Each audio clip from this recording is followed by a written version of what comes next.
Assalamualaikum warahmatullahi wabarakatuh dan salam sejahtera kepada semua rakyat Malaysia yang saya percaya kini sedang berada di rumah masing-masing untuk menonton kenyataan media yang akan dikeluarkan. Mesyuarat hari ini memutuskan supaya pihak tentera membantu pihak polis di dalam memantau keadaan yang berlaku hari ini, terutamanya untuk memastikan pematuhan rakyat kepada arahan supaya rakyat berada di dalam rumah masing-masing. Tentera akan mula digerakkan pada hari Ahad ini. Jadi kita yakin dengan bantuan daripada pihak tentera, kawalan lebih lagi boleh dapat dilaksanakan dan kita berharap rakyat akan terus patuh kepada arahan yang dikeluarkan oleh kerajaan. Dari laporan pihak polis jelas menunjukkan bahawa terdapat peningkatan peratusan dari segi pematuhan rakyat. Jadi saya mewakili kerajaan ingin mengucapkan setinggi-tinggi terima kasih kepada rakyat yang semakin sedar tentang bahaya penyakit ini dan patuh kepada perintah kerajaan untuk berada di dalam rumah masing-masing. Walau bagaimanapun, masih terdapat insiden di mana masih ramai yang tidak mempedulikan arahan daripada pihak kerajaan, malah ada juga yang tidak mempedulikan arahan daripada pihak polis. Ya, misalnya semalam didapati ada kumpulan yang secara bebas bermain di tapak permainan, ada yang membawa anak ke children playground ataupun taman permainan kanak-kanak, ada yang berada di kedai restoran-restoran makan bersama kawan-kawan dan sebagainya. Walaupun diarahkan oleh pihak polis untuk bersurai, masih lagi ada yang gagal untuk mematuhi arahan polis. Saya ingin memberi penjelasan bahawa pihak polis sebenarnya boleh menggunakan akta polis sendiri untuk mengambil tindakan yang lebih keras terhadap rakyat yang berdegil. Tetapi seperti yang kita telah pun maklumkan, seperti yang diumumkan oleh Yang Amat Berhormat Perdana Menteri, bahawa di dalam peringkat awal ini kita cuma menasihat dan tindakan yang berhemah dilakukan. Walau bagaimanapun pihak polis memaklumkan bahawa akhirnya apabila sampai ke tahap tidak boleh berkompromi dengan cara nasihat, maka tindakan undang-undang akan digunakan. Jadi saya amat berharap supaya tidak perlulah sampai tindakan undang-undang dilaksanakan seperti tangkapan dan sebagainya. Seterusnya, semalam berbagai-bagai berita palsu dikeluarkan, diedarkan. Dan ini lebih menambahkan panik di kalangan rakyat. Sebagai contoh, ada audio, ada ramai yang posting di dalam FB dan sebagainya yang mengatakan bahawa Menteri Pertahanan akan mengumumkan perintah darurat setelah mendapat perkenan daripada Yang Tuan Agong. Saya tidak tahu Menteri Pertahanan mana, sebab saya tidak berniat pun ataupun tidak ada dalam perancangan kerajaan pun nak umumkan darurat. Tetapi perkara ini dah pun dihebohkan daripada petang sehinggalah pagi tadi dan mengatakan bahawa aset-aset tentera telah pun digerakkan untuk darurat yang akan diisytiharkan. Jadi saya harap rakyat jangan mudah percaya kepada penyebaran berita-berita palsu seperti yang dilakukan semalam. Begitu juga kononnya pada pukul 12 malam misalnya, kononnya pihak tentera mulai pukul 12 malam tadi akan menyemburkan racun serangga untuk menghapuskan virus COVID-19 ini. Konon-kononnya. Dia kata kalau dengar helikopter nanti, itu tentera dah sembuhkan racun serangga. Jadi ini juga menyebabkan panik di kalangan rakyat. Jadi sebab itulah saya harap rakyat tidak mudah untuk menerima berita-berita palsu seperti ini. Seperti yang saya sebutkan semalam, bahawa semua kementerian mempunyai hotline masing-masing. Bermakna apa saja perkara yang ditimbulkan, perkara yang disebarkan, jika kurang yakin dengan berita tersebut, sila hubungi kementerian melalui hotline masing-masing. Jadi janganlah kita begitu panik sehingga kan saya difahamkan ada cadangan oleh kerana akan diisytiharkan darurat, maka semua kena pergi beli barang dengan bentuk pukal dan sebagainya. Saya takut ada rush sekali lagi ke pusat-pusat pembelian dan sebagainya untuk membeli barangan perlu dan sebagainya. Don't worry, tidak akan berlaku perkara seperti itu. Ya. Ramai yang mempersoalkan atas alasan apa, atas undang-undang apa tentera nak dilibatkan. Ya. Kerana tentera biasanya akan dilibatkan apabila berlaku emergency ataupun darurat di bawah undang-undang darurat. Saya ingin menjelaskan bahawa di bawah Seksyen 5 Akta Pencegahan dan Pengawalan Penyakit Berjangkit 1988, kuasa Menteri Kesihatan untuk melantik ataupun memberikan kuasa kepada mana-mana agensi kajian yang difikirkan perlu untuk mengawal ataupun melaksanakan peraturan yang diperkenalkan. Sebab itulah pihak polis telah mendapat surat kuasa daripada Menteri Kesihatan, dan kita percaya pihak Kementerian Pertahanan juga akan diberi kuasa oleh Menteri Kesihatan di bawah Seksyen 5. Jadi tidak perlu dipersoalkan dari segi perundangan tentang kuasa polis, kuasa tentera dan sebagainya di dalam melaksanakan apa saja yang diperintahkan oleh kerajaan.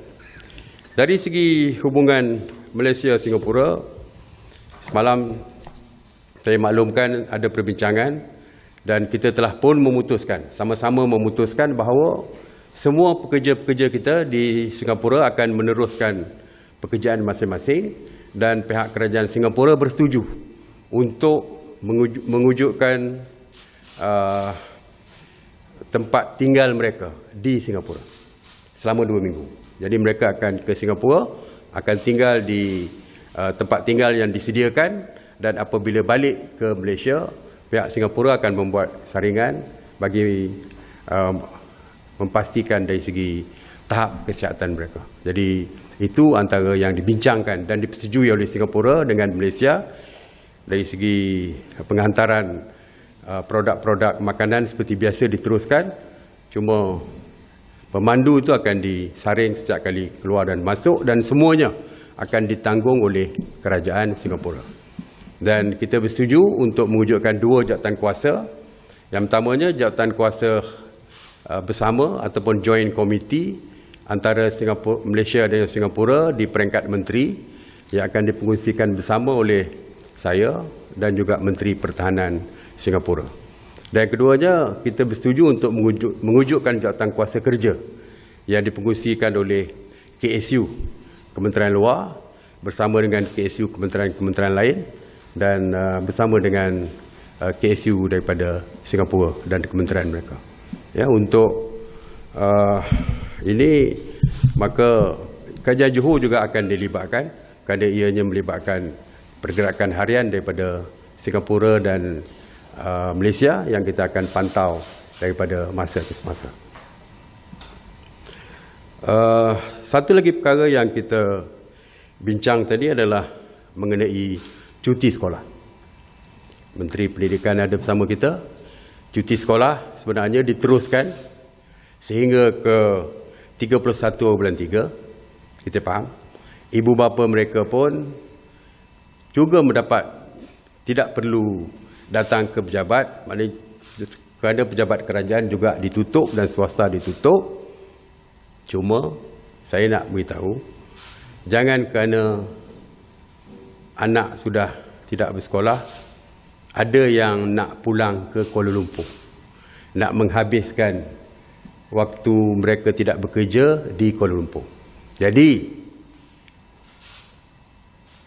arahan kita daripada jawatankuasa tadi bahawa ibu bapa yang anak mereka juga bercuti, teruskan tinggal di kampung masing-masing. Teruskan tinggal di rumah di kampung. Jangan pulang ke Kuala Lumpur. Jadi ya, yang nak balik itu baliklah. Begitu juga yang balik baru-baru ni, walaupun kita tak benarkan balik, tapi ramai yang nak balik, tinggal di rumah masing-masing, di kampung masing-masing. Tidak perlu pulang ke Kuala Lumpur. Kita juga mendapat aduan daripada ibu bapa yang anak mereka yang belajar di IPT, walaupun tidak meneruskan pembelajaran mereka, tetapi terpaksa tinggal di kolej-kolej mereka kerana tidak dibenarkan pulang bercuti ke kampung. Isu yang timbul adalah dari segi masalah makanan. Ramai yang tidak ada kemampuan lagi untuk berbelanja, membeli makanan dan sebagainya. Pihak mesyuarat tadi membuat keputusan bahawa kerajaan akan menanggung makanan untuk kesemua pelajar-pelajar yang berada di kolej-kolej mereka, yang tidak pulang, yang sedang berada di kolej mereka. Jadi ibu bapa tidak perlu bimbang, insya-Allah anak tuan-tuan dan puan-puan akan berada dengan selesa di kolej-kolej mereka dan makanan akan diberikan dan ditanggung sepenuhnya oleh pihak kerajaan. Saya juga ingin maklumkan bahawa rakyat kita yang berada di Itali dan Iran akan pulang, iaitu mereka daripada Iran akan pulang kepada 22 hari bulan Mac seramai 55 orang, daripada Itali seramai 23 orang, seramai 94 orang pada 23 hari bulan Mac nanti. Dan semua yang pulang ini akan melalui kuarantin selama 14 hari kerana mereka datang daripada negara yang mempunyai risiko yang amat tinggi. Itali mempunyai penyakit yang positif begitu ramai dan meninggal pun dah 3,000 lebih. Begitu juga dengan Iran. Di negara yang pertama dan kedua yang serius dari segi COVID-19 ini. Jadi kita akan kuarantinkan mereka apabila mereka pulang ke negara. Jadi itulah antara yang kita bincangkan pada hari ini. Okey, saya buka kepada soalan.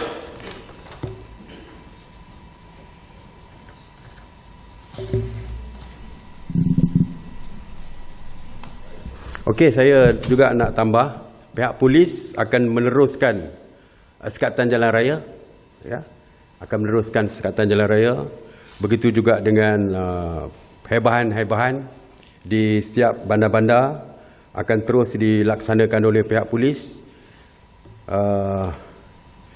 Semalam pun dari segi pemeriksaan kenderaan, misalnya 11,000 kenderaan telah pun diperiksa.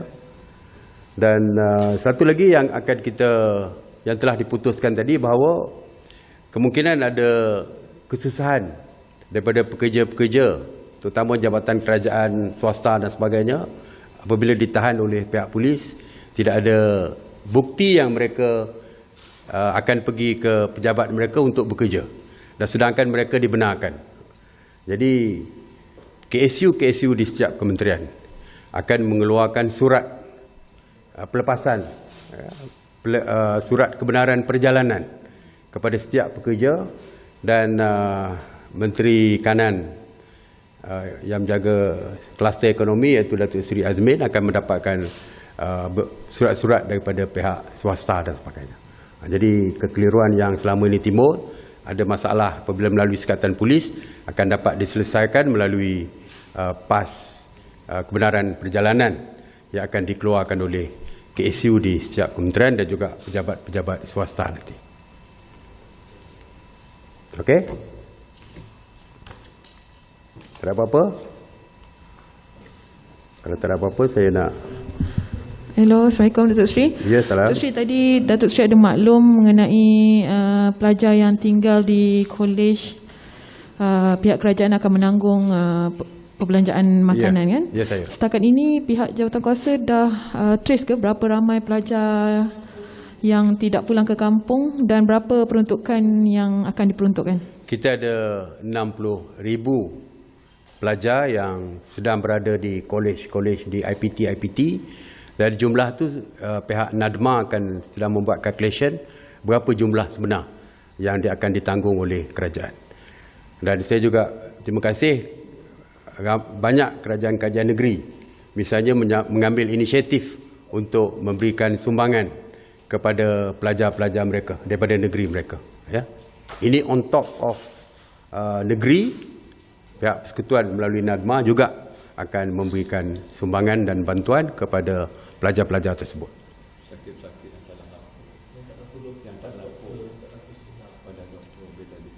Ya. Okey, satu lagi terima kasih kepada rakan saya. Ada pihak yang tahu mereka sakit tetapi tidak melaporkan. Ini merupakan satu kesalahan, satu kesalahan di bawah undang-undang, dan pihak polis boleh mengambil tindakan melalui undang-undang untuk menahan mereka jika perkara ini dilakukan. Termasuklah kumpulan tabligh tadi. Ada 4,000 kumpulan tabligh yang saya sebutkan semalam tidak lagi come forward ataupun tidak lagi secara sukarela pergi ke hospital-hospital dan klinik-klinik yang berdekatan dengan rumah mereka. Pihak polis telah memaklumkan kepada mesyuarat bahawa pihak polis telah pun mengenal pasti individu-individu tersebut. Jadi saya berharap tampil secara sukarela untuk membuat pemeriksaan. Jangan sampai pihak polis datang ke rumah untuk mengambil mereka untuk dibawa ke klinik dan sebagainya. Saya dah sebutkan tadi, apa yang dilakukan oleh kerajaan ini adalah untuk kebaikan diri sendiri. Jadi apa yang dibuat ini supaya mereka memeriksa kesihatan mereka di klinik adalah untuk menjaga kepentingan mereka, keluarga mereka, masyarakat di sekitar mereka dan sebagainya. Jadi saya sekali lagi berharap kumpulan tabligh yang masih belum memeriksa di kesihatan mereka, membuat saringan di klinik-klinik dan hospital untuk datang segera. Jadi terima kasih sekali lagi. Terima kasih saya sekali lagi kepada rakyat yang mula mematuhi arahan yang dikeluarkan. Seperti saya sebut, ramai lagi yang masih enggan dan tidak mematuhi arahan kerajaan.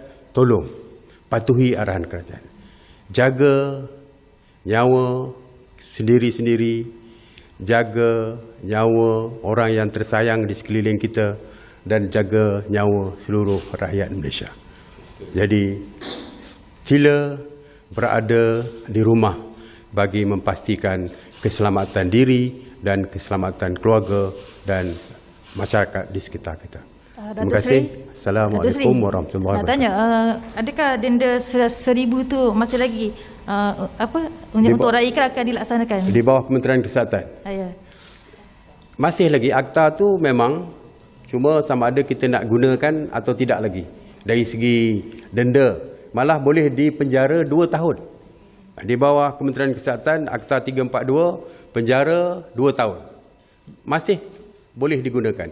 Cuma seperti saya kata tadi, setakat hari ini, masih lagi kita dalam mod menasihat dan berhemah. Itu saja. Tapi, kita tidak akan lama di dalam berhemah dan menasihat ini. Kerana lebih lama akan lebih membahayakan kepada rakyat di seluruh negara. Jadi akhirnya, kalau tidak ada pilihan, kita akan gunakan. Tok Sri, manakala ada yang 2 minggu ni cuti tanpa gaji, ada tak sebarang cadangan untuk penangguhan bayaran pinjaman institusi kewangan? Kita akan berbincang dengan Menteri Kewangan. gaji berjalan seperti biasa tak? Ini menambahkan apa tadi? Oh, tak boleh. Tak boleh. Kita tidak benarkan. Kita dah beritahu kepada Menteri Sumber Manusia, jika ada yang mengambil kesempatan, sebenarnya saya dah tahu, ada yang minta, majikan minta supaya pekerja mereka menandatangani secara paksa untuk bersetuju cuti tanpa gaji. Itu salah. Tidak boleh. Kita tidak benarkan. Cuti, kita tidak benarkan mereka bekerja, tetapi gaji diteruskan seperti biasa. Dan kita sudah minta Menteri Sumber Manusia untuk mengambil tindakan. Alright. Terima kasih. Assalamualaikum warahmatullahi wabarakatuh.